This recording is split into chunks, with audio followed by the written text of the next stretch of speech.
Salut tout le monde, c'est Aslo77 et on se retrouve aujourd'hui pour un petit tuto. Et oui, j'en fais pas souvent, voire peut-être même jamais. Je crois que c'est vraiment le premier tuto que je fais pour une configuration de quelque chose. Alors du coup, aujourd'hui on va configurer un micro Logitech de la gamme Gamer G230. Je sais pas si beaucoup de personnes possèdent ce genre de micro. C'est un micro quand même de bonne qualité, il vaut un peu cher quand même, il paye, enfin... Voilà, il coûte son prix hein, quand même. Donc, on va parler de la configuration du son du micro parce que ça reste un petit problème au niveau micro. Et je pense que ce genre de tuto pourrait servir aussi pour n'importe quel type de, comment dire, de micro, puisque bon, bah, c'est des paramètres à régler pour n'importe quel micro de toute manière. C'est sur la carte son que ça va jouer. Donc moi, par exemple, pour vous montrer un petit peu, je tourne avec Camtasia Studio comme vous pouvez le constater, vous le voyez là.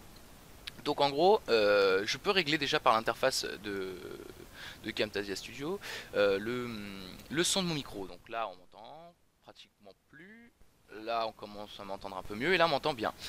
Donc c'est grâce à cette interface là que vous pouvez aussi améliorer un peu le son de votre micro, vous pouvez l'augmenter. Ensuite il y a aussi la possibilité de régler les paramètres du micro directement par une interface de propriété. Donc vous allez dans votre barre de son, ici là, vous faites clic droit sur sur l'icône du son, paramètres périphériques d'enregistrement, autant pour moi. Voilà, donc vous arrivez sur une interface avec une liste de micros que vous avez, d'entrées et de fiches que vous possédez. Techniquement, si vous avez branché votre micro en regardant la vidéo, vous devez avoir le micro utilisé par défaut directement. Donc là, en l'occurrence, pour moi, c'est le Fontmic Realtek High Definition Audio. Donc c'est celui-là que j'utilise. Donc comme vous pouvez le constater, ici, il y a la barre verte qui se remplit quand je parle. Donc vous allez faire clic droit, propriété. Et vous arrivez sur l'interface de propriété de votre micro. Moi, ce que je vous conseille de faire, si vous faites vos réglages de paramètres hors vidéo, donc hors cette vidéo, donc hors ce tuto, pardon, j'arrête pas de me répéter, vous allez dans écouter ce périphérique, vous cliquez dessus, vous faites appliquer pour éviter de fermer la page, et en même temps vous allez appliquer les paramètres que vous venez de cocher, de façon à ce que vous puissiez entendre votre voix. Comme ça vous permettra de mieux régler le niveau de votre micro. Ensuite, deuxième étape, vous allez dans niveau.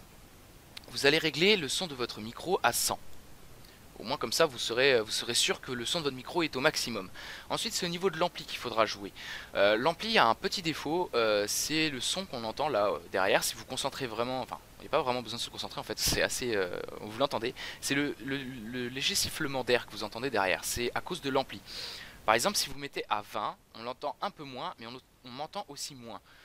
Si vous mettez à 10, là on m'entend quasiment plus et on entend... on va dire quasiment plus non plus le tch.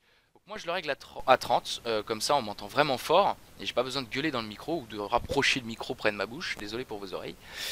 Donc voilà, moi c'est comme ça que je le règle. Après vous n'êtes pas obligé, vous pouvez régler comme vous le voulez. C'est pour ça que le mieux c'est de vous entendre vous parler pour que vous puissiez bien régler votre micro.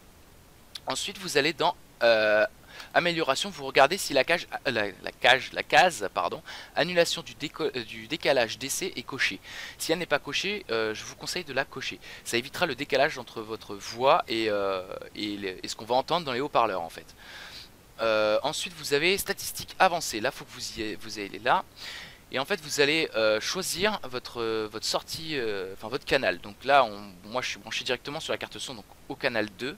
Et vous prenez le maximum de Hertz que votre carte son est capable de gérer. Moi pour l'instant c'est la 96 000 Hz qualité studio, parce que je n'ai pas une carte son qui déchire. Et c'est assez gênant parce que du coup au niveau du son c'est pas le top quoi. Donc moi j'ai mis 96 000 Hz.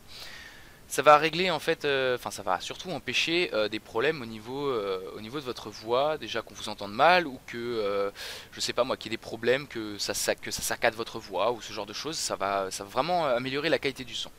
Et on n'entendra pas votre voix par grésillement par exemple. Donc voilà, ensuite vous avez juste à faire OK et vos paramètres sont réglés.